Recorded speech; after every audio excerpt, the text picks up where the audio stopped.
Hello students, welcome to the online session of Resonance. I'm Saloni Sadda, Faculty of English. Today I'm going to teach you a new topic, adverb. So what is an adverb? The definition is already written on the board. Please have a look. Adverb is a word or set of words. An adverb is a word or set of words. एक word भी हो सकता है और एक से ज़्यादा words भी हो सकते हैं, which modifies a verb. I have written the meaning of modifies. What does modify mean? It means qualifies. So it modifies three things. Firstly, a verb, then an adjective or another adverb. How will it modify? Let's see some examples. First example, he walks slowly. So here, he walks. Walks is what? He is a pronoun. Walks is a verb. It is an action.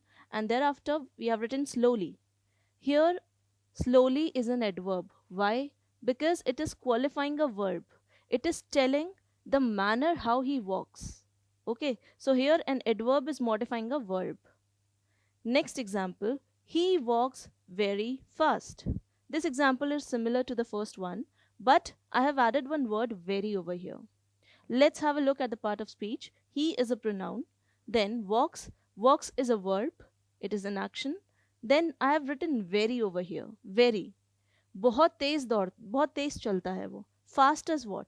Fast is an adverb. कैसे चलता है? It is telling us the manner. Fast चलता है. But I have added one more word, very. बहुत fast चलता है. यहाँ हम बोल रहे थे वो धीरे चलता है. कैसे चलता है? धीरे. So we were getting an answer, how. Okay, we got the answer of how he walks. Here also we are getting the answer of how he walks, but we also have the frequency over here. Okay, see, we also have the degree over here. कितना fast चलता है? एक adverb एक दूसरे adverb को qualify कर रहे हैं यहाँ पर. One adverb is modifying another adverb. So this definition, it is getting concluded over here. Then the mango is almost ripe. Here the mango is a noun, is helping verb, almost ripe. Ripe means पका हुआ है वो. आम लगभग पक चुका है. Almost का मतलब क्या है? लगभग. वो पक चुका. तो ripe is an adjective. ये एक describing word है. कैसा आम है? कैसा मैंगो है? पका हुआ है. It is ripe. So this is adjective. And what is modifying an adjective? This word, almost. So this word almost is an adverb over here. आम कितना पक चुका? How much is it ripe? So this answer we are deriving from adverb. So I hope the definition is clear. So an adverb is a set of words or a word that qualifies a verb, adjective or another adverb. So now we'll study the types of adverbs. The first type is adverb of manner. Let's have a look. Adverb of manner. Manner, as the name suggests, काम किस तरह से हो रहा है, we'll come to know about this. So it represents the manner of doing work. What does it represent? It represents the manner. So this is very important. It mostly comes in the last of the sentence. It mostly comes in the last. Sentence जब आप पढ़ेंगे आपको ज़्यादातर ये adverb last में लिखा हुआ मिलेगा. कौन सा adverb? Adverb of manner. Generally it ends with ly. Generally हम इसे ly से end करते हैं, but it is not necessary that every adverb of manner will end with ly. Just have a look at the examples. She speaks English well.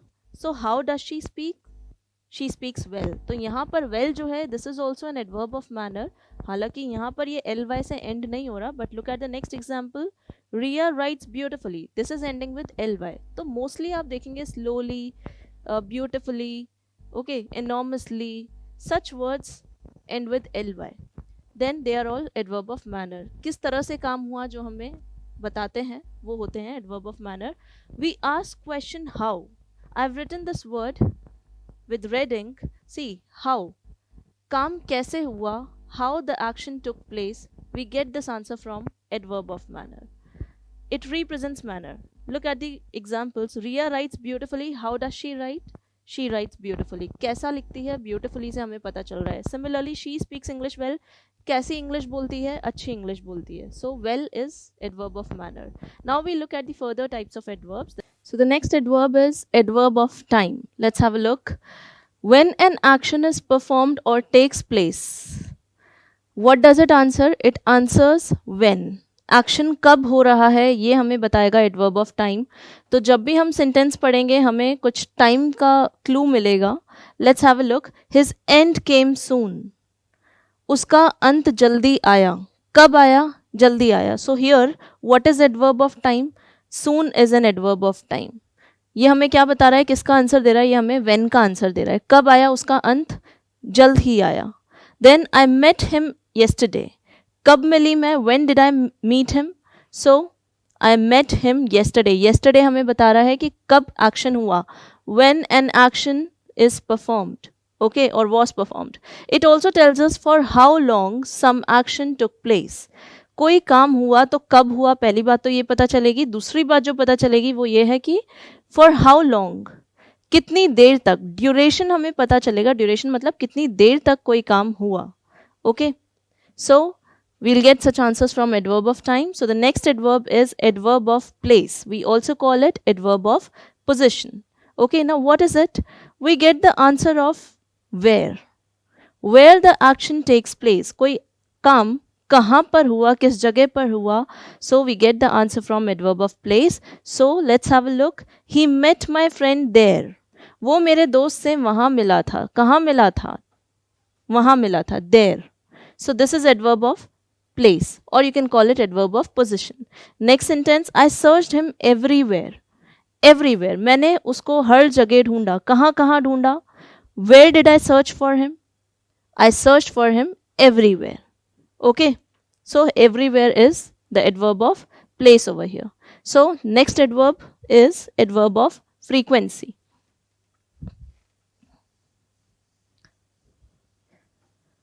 And I have written some examples over here, like daily, once, nowadays, today, lately. ये सब क्या है? All these are adverb of time.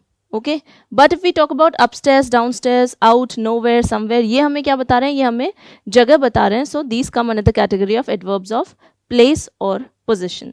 So these are the examples of adverbs of time, and these are the examples of adverbs of place. So the next type of adverb is adverb of frequency. Let's have a look. It gives us the answer to the question how often or how many times an action takes place. So कोई काम कितनी बार हुआ, कितनी जल्दी जल्दी वो हुआ या कितनी देरी में हुआ वो, ये हमें बताएगा adverb of frequency. Let's have a look at some examples. I seldom go there. Seldom means कभी कभी. मैं कभी कभी वहाँ जाती हूँ. So सेल्डम क्या बता रहा है हमें? फ्रीक्वेंसी बता रहा है. कोई काम कितनी बार हुआ, ठीक है, नंबर ऑफ टाइम्स हमें बता रहा है. The action was performed. Then she often comes here. वो यहाँ अक्सर आया करती है. ठीक है, मतलब डेफिनेटली आती रहती है वो यहाँ पर. तो फ्रीक्वेंसी पता चल रही है कि वो कितनी बार आती है, कितने देरी में आती है. मीन्स एक फ्रीक्वेंसी पता चली हमें. तो बार बार आती रहती है. तो often and seldom, these are adverbs of frequency. Now I have written a note over here. How will we classify the adverbs of frequency? इनमें भी अलग क्लासिफिकेशन होता है. For example, always. ऑलवेज क्या बताता है? When an action is performed always. ठीक है, जब हम कोई काम हमेशा करते हैं, ठीक है, तो वो एक्शन की फ्रीक्वेंसी क्या हुई कि वो 100% हो रहा है, बार बार हो रहा है, हमेशा हो रहा है. ठीक है, सो 100% it denotes frequency. Usually. Usually means कोई काम होता रहता है, हमेशा होता रहता है वो. मतलब ऑलवेज नहीं, बट ऑलवेज से थोड़ा सा कम फ्रीक्वेंसी होती है यूजुअली की. यूजुअली मीन्स वो बहुत होता है वो काम. ठीक है. Then like I usually talk in English. ठीक है, कोई काम मैं अक्सर कर रही हूँ, हमेशा कर रही हूँ एक तरह से. अब ऑलवेज तो नहीं कहूँगी, ऐसा नहीं है कि मैं हमेशा इंग्लिश बोल रही हूँ, थोड़ा हिंदी भी बोल रही हूँ, but yes, usually I speak in English. So 90% it denotes. Then normally and generally. Normally and generally has a frequency of 80% students. कोई काम अच्छी फ्रीक्वेंसी से हो रहा है, बार बार हो रहा है, तो उसको हम कहेंगे generally we meet at this place. मतलब हम इस जगह पर हमेशा मिलते रहते हैं, मतलब अक्सर मिलते रहते हैं. तो 80% फ्रीक्वेंसी बताता है. Then comes often and frequently. Often भी यही बताता है कि कोई काम बार बार हो रहा है. ठीक है, कम कम गैप्स पे हो रहा है, ज़्यादा टाइम ब्रेक नहीं हो रहा उसके बीच में. So 70% we can say frequency of this work. Then when we talk about sometimes. Sometimes मतलब कोई काम की फ्रीक्वेंसी मतलब उसके होने या ना होने का 50% फ्रीक्वेंसी होता है. वो काम हो भी सकता है और नहीं भी, मतलब वो होता भी है और नहीं भी होता है, मतलब 50% फ्रीक्वेंसी है उसकी. ठीक है, कभी कभी हम कर लेते हैं, कभी कभी हम नहीं भी करते हैं. Then 30%. Now you will see that I have written all these adverbs with different colours. Okay, यहाँ मैंने ग्रीन कलर यूज़ किया है, ग्रीन इंक है. यहाँ पर मैंने ब्लू इंक यूज़ करी है, यहाँ मैंने रेड इंक यूज़ करी है. सो यू विल सी जितने भी ग्रीन इंक से जो मैंने लिखे हैं फ्रीक्वेंसीज, वो सब पॉजिटिव एडवर्ब्स ऑफ फ्रीक्वेंसी हैं. मतलब वो काम अक्सर होते रहते हैं, उनमें ज़्यादा टाइम गैप नहीं आता. लेकिन यहाँ मैंने 50% को बताया है, समटाइम्स को बताया मैंने ब्लू इंक से. इट मीन्स ये काम होता भी है और नहीं भी होता है. एंड जो मैंने रेड इंक से लिखे हैं, ठीक है, these are actually the negative adverbs. These are the negative adverbs of frequency. ये हमें बताते हैं कि कोई काम बहुत ही कम हुआ करता है. ठीक है, फॉर एग्जाम्पल 30% हमें फ्रीक्वेंसी मिलती है ओकेजनली की जब हम बात करते हैं. For example I occasionally wear a sari. ठीक है, अब मैं साड़ी पहनती हूँ, ठीक है, बट ओकेजनली पहनती हूँ. I don't wear it always, always नहीं पहन रही. I don't wear it usually, ज़्यादातर मैं साड़ी नहीं पहनती हूँ. देन फ्रीक्वेंटली भी नहीं पहन रही हूँ. फ्रीक्वेंटली मीन्स जल्दी जल्दी भी नहीं पहन रही हूँ मैं साड़ी को. ठीक है, मतलब थोड़े थोड़े टाइम गैप में. समटाइम्स, ओके, समटाइम्स कह सकते हैं. ठीक है, 50% कभी पहन ली कभी नहीं पहनी. बट ओकेजनली जब कोई फेस्टिवल होता है, ठीक है, when there is any occasion, then I wear a sari. So yes, it denotes 30% frequency of action. अब वो काम आप देखिए, ये काम बार बार नहीं हो रहा है. फॉर एग्जाम्पल टीचर्स डे आया, we'll wear a sari. Okay, या कोई फेयरवेल फंक्शन आया, या कोई आपका गूंज फंक्शन आया, then I will wear a sari. So 30% occasion wise मैं इसको क्लासीफाई करूँगी. Then seldom and rarely. Seldom and rarely denotes कि कोई काम बहुत ही कम होता है. ठीक है, वो बार बार नहीं हो रहा है, कभी कभी हो जाए तो ठीक है. So seldom and rarely means कभी कभी होना. 10% frequency it denotes. जैसे I have written I seldom go to temple. For example I seldom go to temple. इसका क्या मतलब हुआ? इसका मतलब हुआ कि मैं मंदिर कभी कभी चली जाती हूँ. ठीक है, हमेशा नहीं जा रही, फ्रीक्वेंटली नहीं जा रही, समटाइम्स भी नहीं बोला, बहुत कम जा पा रही हूँ, तो seldom. Okay, then hardly. Hardly means कोई काम मुश्किल से हो रहा हो. ठीक है, for example he hardly speaks in English. कोई स्टूडेंट है, उसको नहीं आती इंग्लिश, तो हम क्या बोलते हैं? ही hardly speaks a word in English. मुश्किल से ये कोई एक शब्द भी इंग्लिश का बोलता होगा. तो 5% फ्रीक्वेंसी इट डिनोट्स. मतलब क्या वो बार बार इंग्लिश बोल रहा है? नहीं, बहुत ही कम, 5% ओनली. ठीक है, देन 0% नेवर. नेवर का मतलब कोई काम कभी भी नहीं हो रहा. कभी नहीं हो रहा, तो definitely it is understood 0% frequency. So I hope the difference between the positive adverbs of frequency and the negative adverbs of frequency is clear to all of you. अच्छा, एक चीज़ और, जब भी हम नेगेटिव एडवर्ब्स ऑफ फ्रीक्वेंसी पढ़ेंगे, इन पे based एक rule आएगा आगे. We call it rule of inversion. So these adverbs you have to remember, okay, because there is a rule based on these adverbs. So we'll continue further with the next category. So the next adverb is adverb of degree. We also call them intensifiers. Why do we call them intensifiers? Because they tell us the intensity of an action. It tells us to what extent an action takes place. कोई काम हुआ तो वो किस हद तक हुआ. Extent बताता है, intensity बताता है उस काम की. For example, the milk is too hot to drink. दूध बहुत गर्म है पीने के हिसाब से. तो कितना गर्म है ये किससे पता चल रहा है? We are getting the answer from the word to. So this word to is an adverb of degree over here. See, too hot to drink. To is adverb of degree. किस हद तक गर्म है milk? To बता रहा है. Then hot is an adjective, and thereafter to drink. To drink is an infinitive because whenever we use to with first form of verb, it is an infinitive. Then let's have a look at some more examples. Very much, to, and enough. These also tell us to what extent or how much.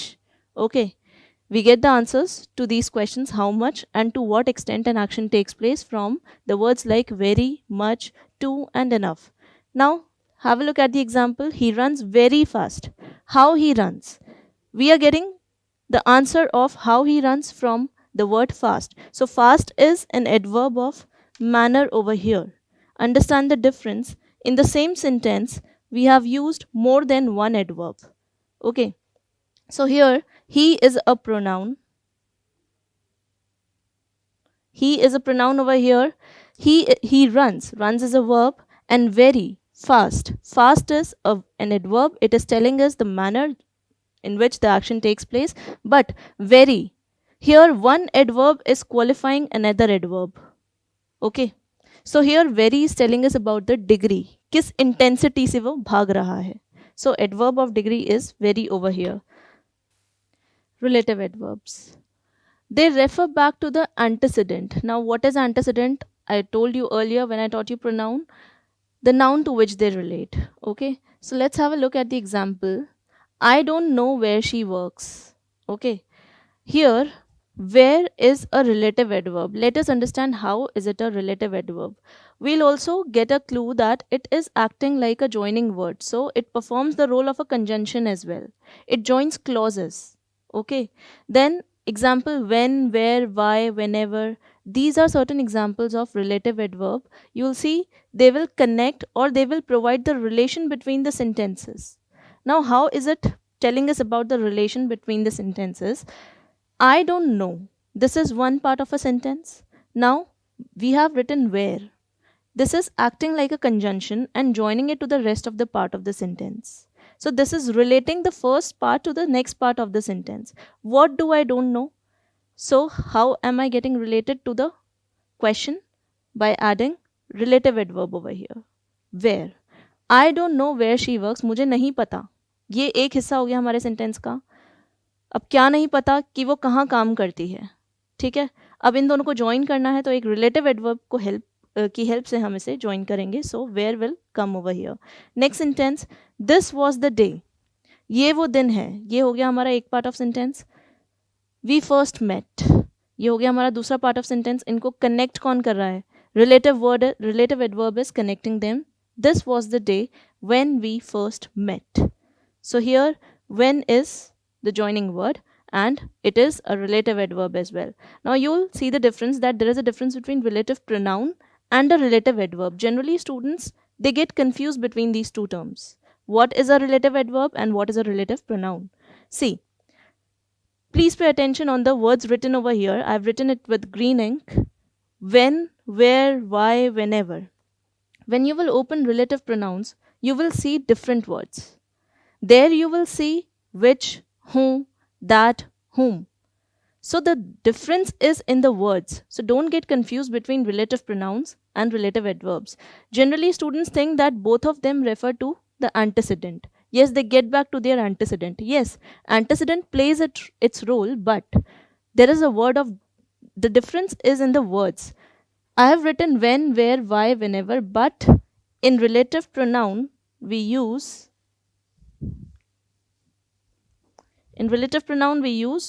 which, who, and that. Which, who, that, or you can say whom or whomever. So there is a difference between the words you can see. So please don't get confused. So the next adverb is interrogative adverb. Interrogative, as the name suggests, which is used to ask questions. We have studied interrogative pronouns. Now we are studying interrogative adverbs. Similarly, when we are going to study adjectives, there we'll study interrogative adjectives. So don't get confused. There is a difference, huge difference between all of them. Let's have a look. Interrogative adverbs ask questions about time, place, or you can say how and where an action is performed. ये इस तरह के सवाल हमसे पूछेगा, ठीक है, या हमें इनका जवाब मिलेगा, ठीक है. वैसे तो ये पूछता है सवाल, ये जवाब नहीं देता है. For example, how did you कम. यहाँ पर हमें क्वेश्चन पूछ रहे हैं. You'll see whenever any question mark is used in a sentence, जब भी कोई क्वेश्चन पूछा जा रहा है तब इनका यूज होएगा. लाइक हाउ, ठीक है, हाउ डिड यू कम, तुम कैसे आए हो. सो this is an interrogative adverb of manner. ठीक है, क्या तरीका अपनाया आपने यहाँ तक पहुँचने के लिए, मैनर पूछ रहे हैं. Then when did you come. Here when is an interrogative adverb of time. आप कब आए, ठीक है, ये एक सवाल पूछा गया है. So this is interrogative adverb of time. Then where are you going, again we are asking a question regarding place. So this is interrogative adverb of place, where. How often do you run. Now this is interrogative adverb of frequency. आप कितना जल्दी जल्दी run करते हैं या आप कितने time में रनिंग करते हैं. सो हाउ ऑफन यहाँ पर एक क्वेश्चन की तरह पूछा गया है, यहाँ पर हमें आंसर नहीं मिल रहा है, एक क्वेश्चन बताया गया है and it is telling us about interrogative adverb of frequency. So I hope this is clear to all of you. We'll further move on to the next type. Adverb of affirmation and negation. Affirmation means assertion. कोई चीज़ को हम हाँ बोलते हैं, that is affirmation. And negation means denial. Denial क्या होता है? जब हम किसी चीज़ के लिए ना बोलते हैं. ठीक है? So assertion means yes and denial means no. Okay. First of all, let's have a look over here. Adverb of affirmation and negation express one's response or reaction to the questions. किसी ने किसी question का कैसे response दिया, positive response दिया या negative response दिया, उसने सवाल का रिप्लाई हाँ में दिया या ना में दिया. ठीक है, ये पता चलेगा हमें एडवर्ब ऑफ अफर्मेशन से एंड नेगेशन से. If we use yes in the response, it shows affirmation. Okay, we use yes for affirmative sentences and no for negative sentences. So this is very important. Let's have a look over here. If I ask a question, do you like sweets? क्या आपको मिठाइयाँ पसंद है? अगर आपको पसंद होंगी so you will say yes, I do. लेकिन अगर आपको नहीं पसंद होंगी तो आप डिनाई करेंगे, आप उसको नेगेट करेंगे, आप कहेंगे no, I don't like sweets. Okay, so if you say yes I do means you are giving a positive response, you are affirming. Okay, so yes is used for affirmative sentences and no is used for negative sentences. Similarly, if I ask you another question, is he not well? क्या उसकी तबीयत ठीक नहीं है? So अगर उसकी तबीयत ठीक नहीं होगी you will say yes, he is not well.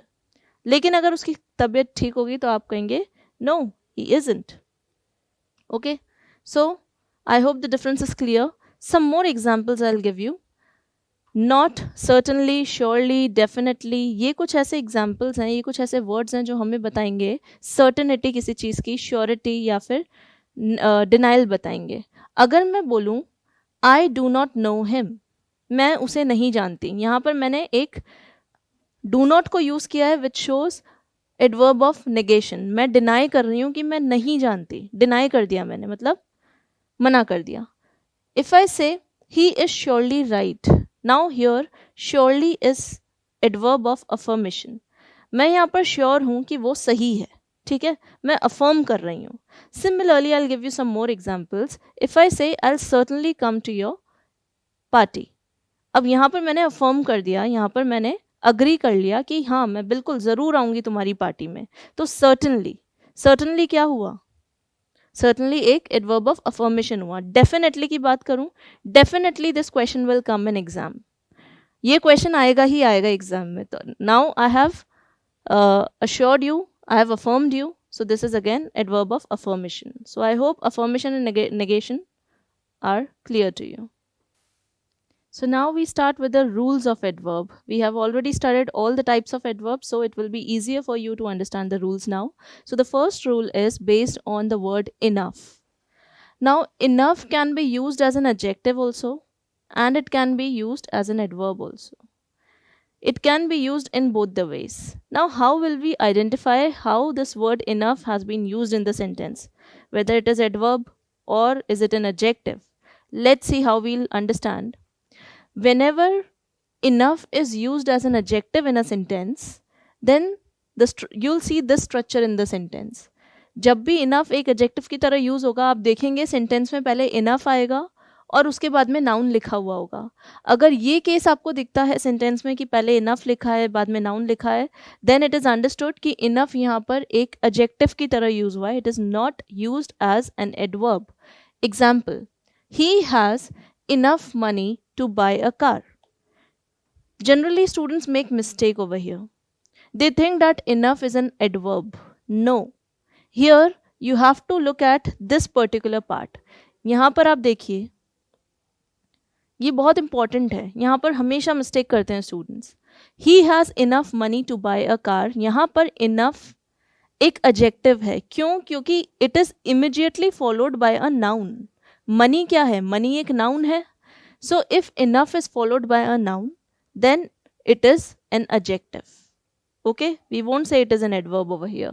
Let's have a look how enough will be used as an adverb in a sentence. Now, whenever it is used as an adverb in a sentence, we will see this particular structure in the sentence. For example, he is rich enough to buy a car. Okay, he is rich enough to buy a car. यहाँ पर आप देखिए ये वाला part बहुत important है. ठीक है, यहाँ पर इनफ के बाद में कोई नाउन आ रहा है जैसे ऊपर आया था. इनफ के बाद नाउन नहीं. यहाँ पर इनफ के बाद नाउन नहीं आ रहा है, यहाँ तो कुछ और ही आ रहा है. यहाँ तो इन्फिनेटिव यूज हुआ है, 2+V1 वर्ब यूज हुई है. तो यहाँ इनफ के बाद नाउन नहीं है तो ये श्योर है कि भाई ये एडजेक्टिव नहीं है. सिमिलरली इनफ के पहले क्या आना चाहिए? इनफ के पहले एक एडजेक्टिव आना चाहिए, that too in positive form. This should be in positive form. Positive form. This is very, very, very important.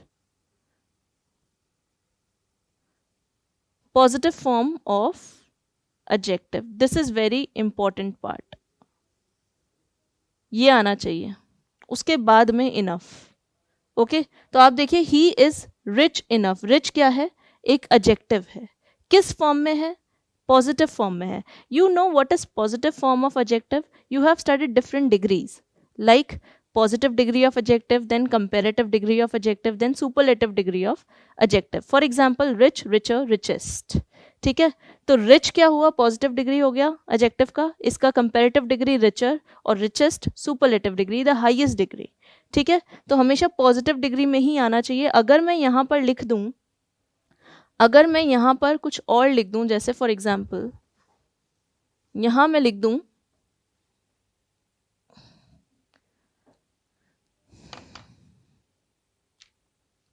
he is richer enough. Richer enough. Richer लिख दूं या richest लिख दूं?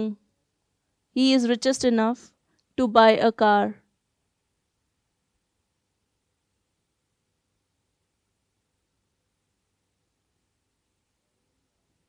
So again, this is wrong. ये नहीं होगा.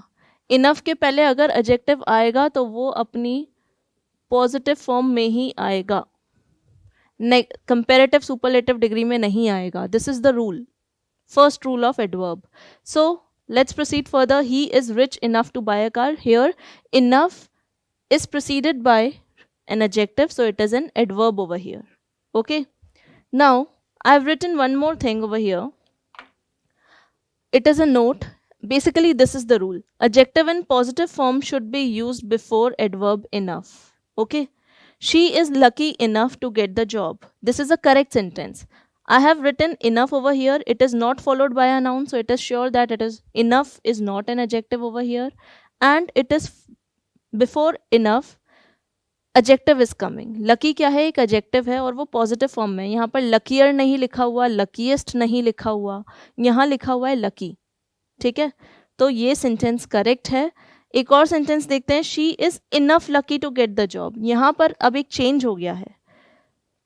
पहले adjective यहाँ आया था, फिर इनफ आया था, लेकिन अब इनफ पहले आया है और एडजेक्टिव बाद में आया है. This is wrong.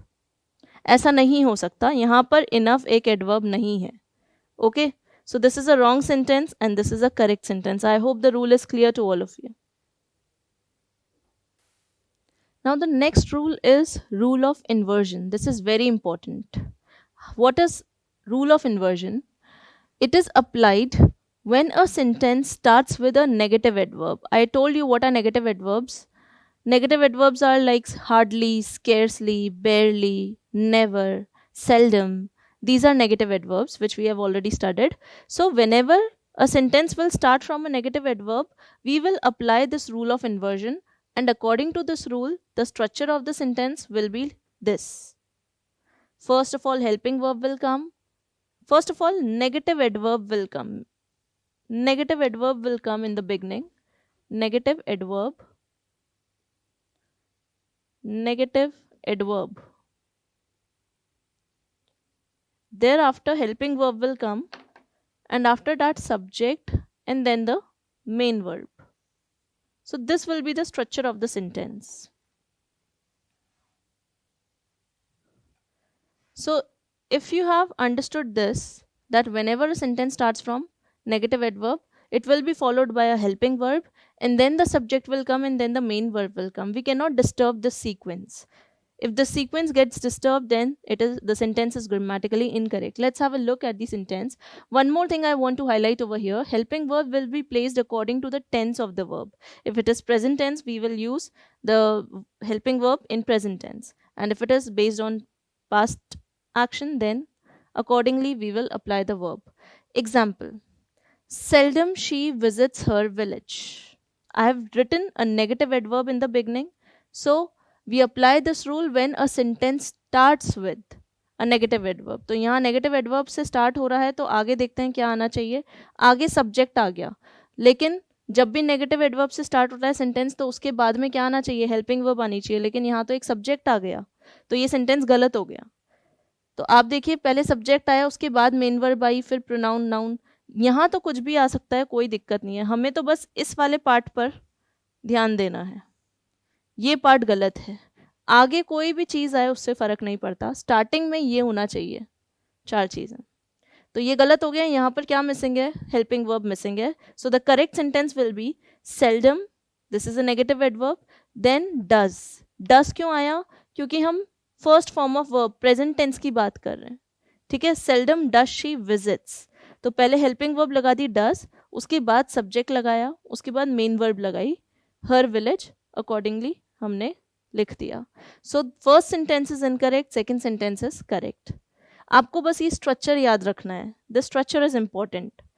This structure means rule of inversion, and rule of inversion applies when sentence starts with a negative adverb. Okay, so this is important.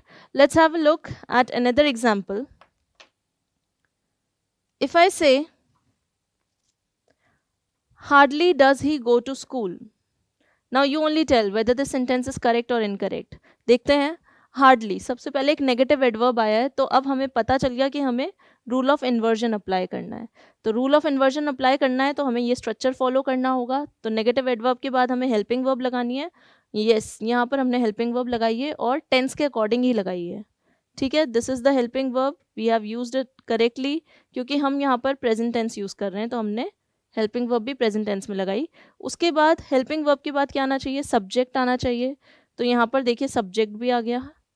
ये तो था हमारा negative adverb, then helping verb, then subject, और subject के बाद आना चाहिए main verb.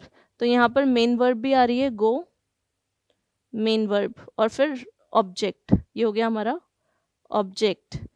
सो हमें तो ये वाला पार्ट देखना था. ठीक है, so this part is correct, so the sentence is correct. Okay, but if I right, अगर मैं सेंटेंस को लिखती हूँ कुछ इस तरह से, hardly he goes to school. If I write the sentence like this, hardly he goes to school, this is a wrong sentence. Why? Because hardly starting में negative adverb आ गया, तो हमें ये structure use करना चाहिए था sentence में, but we have not used a helping verb after negative adverb. We have directly used a subject and then the main verb, so this is incorrect. Hope it is clear to all of you. So the next rule of adverb is the use of no less than and no fewer than. No less than is used with uncountable nouns. What are uncountable nouns? Which cannot be counted. For example, water, knowledge, information, dust. These are uncountable nouns. And when do we use no fewer than? We use them with countable nouns which can be counted, like students, books, pens, chairs. We can count these. Now let's look at the following sentences. There were no less than 100 students in the class. Here I have used there were, a plural verb is used. No less than 100 students. Now students is which noun? It is a countable noun. And I have used no less than with it. So it is incorrect, this is wrong.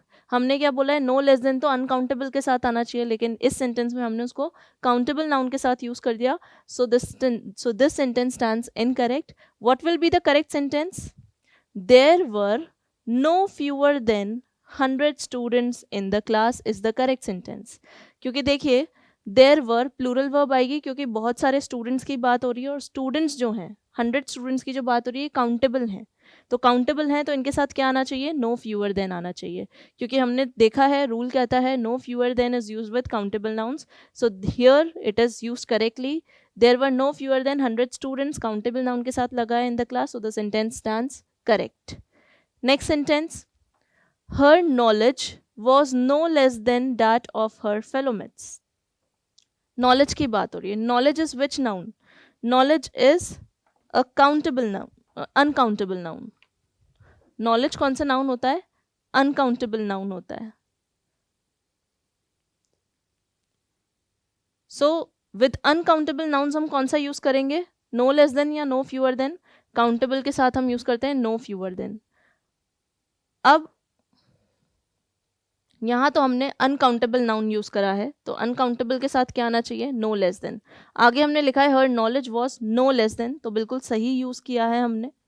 और uncountable nouns के साथ में हमेशा singular verb लगती है, remember this, this is very important thing. Singular verb, this is very important. यहाँ पर हम वर्ड नहीं लगा सकते क्योंकि अनकाउंटेबल नाउन के साथ में सब्जेक्ट वर्ब एंड अग्रीमेंट का रूल है, सिंगुलर वर्ब ही लगेगी. Uncountable nouns take singular verb. So remember this thing. So knowledge is uncountable. It is taking singular verb along with no less than. So the sentence is correct. Okay. अच्छा, एक चीज और, जब भी हम no less than या no fewer than use करते हैं, these are used for comparison. जरूर किसी ना किसी चीज का कंपैरिजन हो रहा है, या तो किसी काउंटेबल चीज का या अनकाउंटेबल चीज का. ऊपर वाले सेंटेंस में नो लेस देन 100 स्टूडेंट्स, हम नंबर ऑफ स्टूडेंट्स को कंपेयर कर रहे थे, ठीक है, कि भाई इससे कम तो थे ही नहीं, ठीक है. बट यहाँ पर her knowledge was no less than of that of a fellow mates. यहाँ पर उसकी फेलोमेट्स की जो नॉलेज थी, दैट ऑफ हर फेलोमेट्स का मतलब है उसकी फेलोमेट्स की जो नॉलेज थी, ठीक है, उससे कम नहीं थी उसकी नॉलेज, ठीक है. तो यहाँ पर अनकाउंटेबल नाउन के साथ है singular helping verb and no less than. The sentence is correct. Let's have a look at this sentence. Her knowledge were, पहली मिस्टेक, हमने यहाँ पर वर यूज कर दिया नॉलेज के साथ, अनकाउंटेबल नाउन के साथ प्लूरल वर्ब लग ही नहीं सकती, तो पहली ग्रामेटिकल एरर ये हो गई है. उसके बाद नो फ्यूअर देन भी हमने यूज कर दिया, ये भी गलत है, ठीक है. नो फ्यूअर देन हम किसके साथ यूज करते हैं, हम नो फ्यूअर देन यूज करते हैं काउंटेबल के साथ, लेकिन नॉलेज अनकाउंटेबल है तो ये क्या लेगा, ये नो लेस देन लेगा, तो ये गलत हो गया यहाँ पर. So this sentence is incorrect. So I hope this rule is clear to all of you, no less than and no fewer than. So the next rule is after call or consider, after these words we don't use adverb as नहीं लगता call and consider के बाद में. For example, if I say Sachin Tendulkar is called as the god of cricket, generally people make this mistake. हम बोलने में ऐसा बोल देते हैं he is called as, या for example Mahatma Gandhi is called as the father of the nation. That is wrong. called के आगे कभी as नहीं लगता. Simply Sachin Tendulkar is called the god of cricket. Similarly, Mahatma Gandhi is considered the father of nation, as नहीं लगेगा. आगे देखते हैं, he is considered as a knowledgeable man. अब यहाँ पर कंसिडर्ड के आगे एज लगा दिया, ये गलत हो गया. The correct sentence is he is considered a knowledgeable man. So this is the rule, don't use as after these two words, call or consider.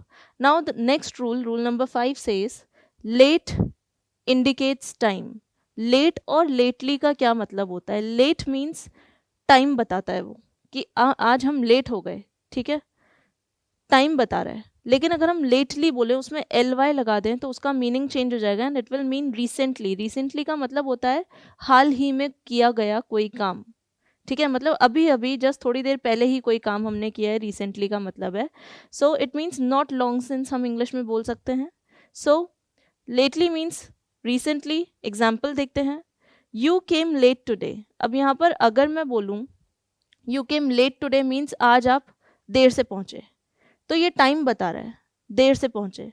क्या मैं यहाँ पर बोल सकती हूँ यू केम लेटली टुडे? आप आज आए थे हाल ही में, क्या मतलब निकला? कोई मतलब ही नहीं निकला इस सेंटेंस का। सो this sentence is incorrect. The correct word is late over here. I'll give you one more example. Let's say one more example based on the same rule. If I say he has been grouchy lately, he has been grouchy lately. I'm writing it over here. He has been grouchy, Grouchy, lately. So here I have used the word lately. Let's see whether this sentence stands correct or not. अच्छा, grouchy क्या होता है? Grouchy means ill tempered. Grouchy का मतलब होता है ill tempered होना, ठीक है?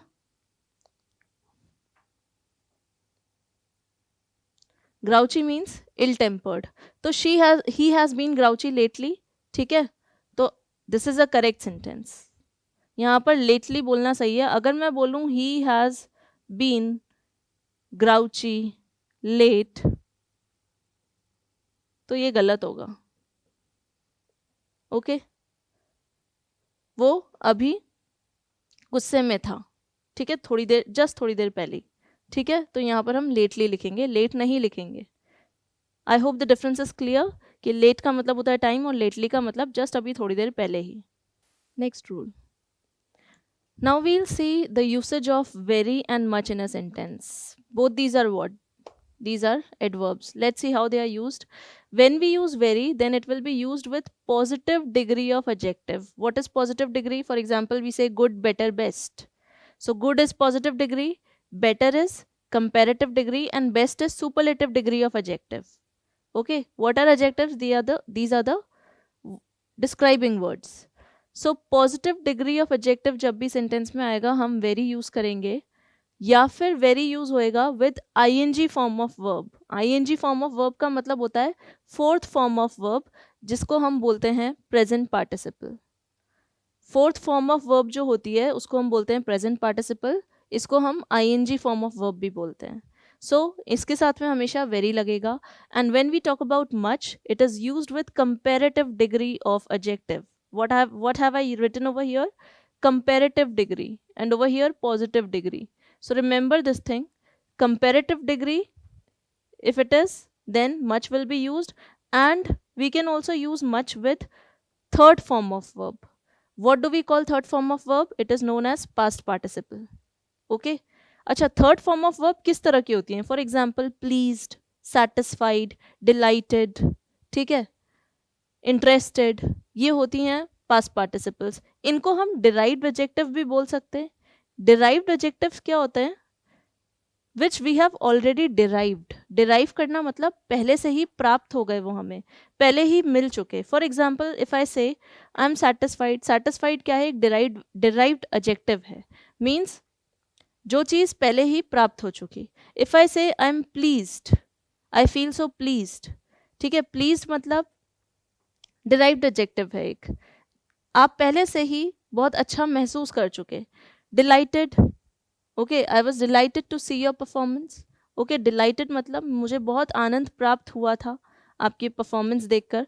तो वो चीज़ प्राप्त हो चुकी है, इसलिए हम उसको बोलते हैं डिराइव्ड, मिल चुका जो, ठीक है. तो ये सब क्या है? These are what? ये एक तरह से थर्ड फॉर्म ऑफ वर्ब है, पास्ट पार्टिसिपल है. डिराइव्ड एडजेक्टिव्स भी हम इन्हें बोल सकते हैं. Now let's have a look at the examples. This is much interesting story. Now point to be noted, here I have used interesting. Interesting is what? Interesting is positive degree of adjective. Interesting का comparative degree क्या होगा? Interesting, more interesting, most interesting. Interesting हो गई positive degree, okay, इसकी comparative हो गई more interesting, और इसकी सुपरलेटिव हो गई मोस्ट इंटरेस्टिंग. सो इंटरेस्टिंग अगर पॉजिटिव डिग्री है तो हमने कहा था पॉजिटिव डिग्री के साथ हम क्या यूज़ करेंगे? वेरी. यहाँ हमने क्या लगा दिया? मच. तो ये गलत हो गया, ठीक है, तो क्या आना चाहिए, this is very interesting story. एक और चीज हमने बोली थी, we use very with positive degree और we can say V4, that is ING form of verb. तो यहाँ देखो ING आ रहा है, तो ये V4 हो गया, this is what, this is V4। तो यहाँ पर मच नहीं आएगा, क्या आएगा, वेरी इंटरेस्टिंग आएगा। आई hope the rule is clear. Next rule, next example, he is very better today. I have used very over here with better. Better कौन सी degree है, आइडेंटिफाई। बेटर एक एडजेक्टिव है, but better is not the positive degree of adjective. Good, better, best. Good हुआ positive degree, better हुआ comparative degree, और best हुआ superlative degree. तो अगर बेटर एक कंपेरेटिव डिग्री है तो हमने कंपेरेटिव डिग्री के साथ क्या यूज करा था, कंपेरेटिव डिग्री के साथ मच आना चाहिए according to the rule, but हमने यहाँ पर वेरी यूज कर लिया, so this stands incorrect. So the right word is much over here, he is much better today. I hope the rule is clear. We can use much with these derived adjectives. For example, I say I am much interested in watching that movie. ठीक है, मैं ये नहीं कहूँगी I am very interested in watching that movie, I will say I am much interested to watch that movie. I hope this is clear to all of you. So the next rule is avoid using double negatives in a sentence. Now what do you mean by double negatives? When we use two negative words consecutively. For example, they found hardly no any animal today. यहाँ पर hardly और no एक साथ use हो गए, दोनों ही negative adverbs हैं, दोनों ही negative meaning हमें दे रहे हैं, तो ज़रूरत नहीं है एक के बाद एक लगातार negative words use करने की. One word is sufficient, so we'll say they found hardly any animal today. Hardly के आगे no वापस से लिखने की ज़रूरत नहीं है. We are avoiding double negatives. So this is the rule.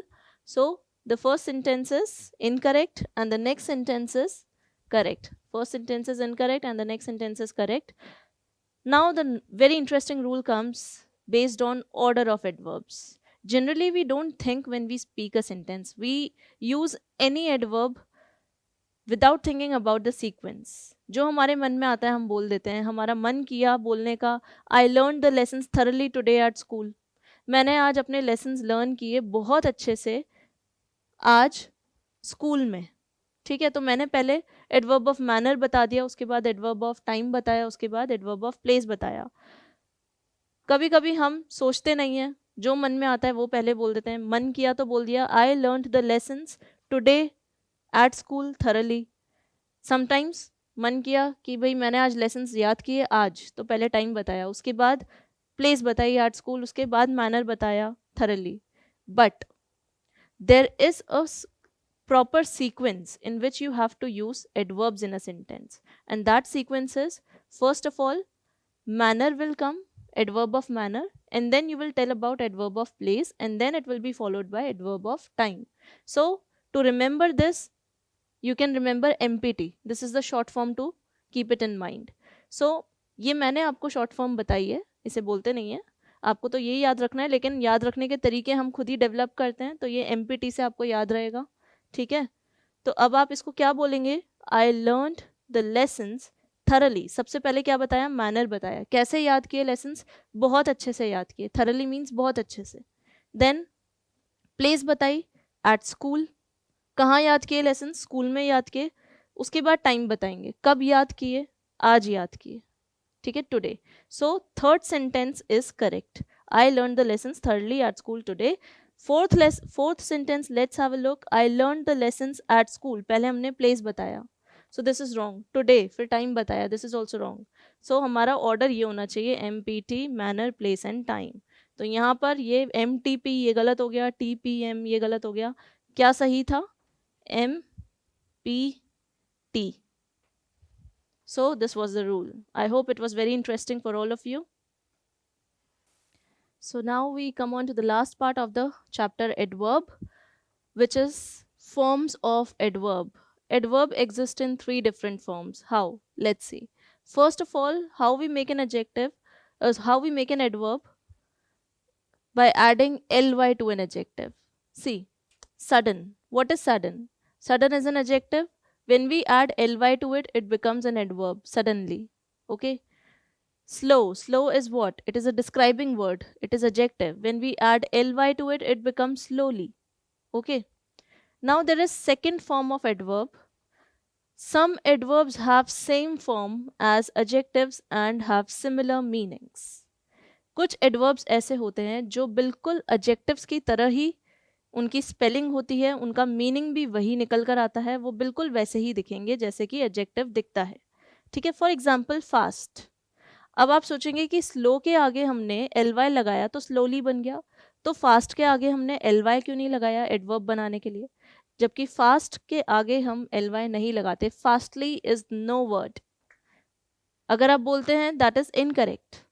ठीक है. हम स्लोली बोल सकते हैं लेकिन फास्टली हम नहीं बोलते. किस तरह से बोलेंगे हम? अच्छा, स्लोली और फास्ट दोनों ही एडवर्ब ऑफ मैनर है, लेकिन फास्ट को हम एज एन एडजेक्टिव भी यूज कर सकते हैं if it is followed by a noun. For example, he is a fast runner. अब यहाँ पर फास्ट क्या है? एक डिस्क्राइबिंग वर्ड है, ये क्वालिटी की तरह यूज हुआ है. क्यों? क्योंकि इसके जस्ट बाद में नाउन आ रहा है. ठीक है. So this word is noun. यहाँ पर रनर जो है वो क्या है? एक नाउन है. तो अगर fast is followed by a noun तो ये क्या होगा? It will be an adjective. I've written over here followed by noun. Okay, but यहाँ तो फास्ट हो गया हमारा एडजेक्टिव, लेकिन हम अगले सेंटेंस में देखते हैं ही रन्स फास्ट. वो तेज दौड़ता है. यहाँ पर हमने एल वाई नहीं लगाया, ध्यान रखना, क्योंकि इस तरह से बिल्कुल एडजेक्टिव की तरह दिखने वाले भी एडवर्ब्स होते हैं. उसी का एग्जाम्पल है फास्ट. यहाँ पर वो कैसे भागता है, हम यहाँ पर मैनर बता रहे हैं. So here fast is adverb of manner. I will write this is adverb of manner. This is very important. ठीक है. Generally students get confused that fast is adjective or adverb, so this is the difference. Okay. Here it is used as adverb of manner. Now the next category, next form of adverb is adverbs that are not derived from adjective और not even derive from any other word. ऐसे adverbs जो कि ना हमें किसी adjective से मिलते हैं, ना कोई और किसी भी वर्ड से हम उसे डिराइव करते हैं. डिराइव करना मतलब लेना. सो एग्जाम्पल क्या होगा ऐसे वर्ड्स का? As, even, how, never. ये कुछ ऐसे वर्ड्स हैं, ये ना तो कोई एडजेक्टिव फॉर्म में होते हैं, ना ही कोई और वर्ड से लिए गए हैं. ये अपने आप में इनका खुद का इंडिपेंडेंट एग्जिस्टेंस है. So these are in third category of adverbs. So इनका यूसेज देखते हैं. He doesn't even know his grandparents. अब इन वर्ड्स को हम कैसे यूज़ करते हैं सेंटेंस में, उसका एक एग्जाम्पल है. यहाँ मैंने इवन यूज़ करा है. वो तो बल्कि अपने ग्रैंड पेरेंट्स को भी नहीं जानता. ठीक है. तो यहाँ पर even is another form of adverb. इसी तरह से और भी एग्जाम्पल्स हैं. Never, so, still, too, then. Okay. As. So these were the different forms of adverbs. So here completes your chapter adverb. Now we'll discuss the exercise questions.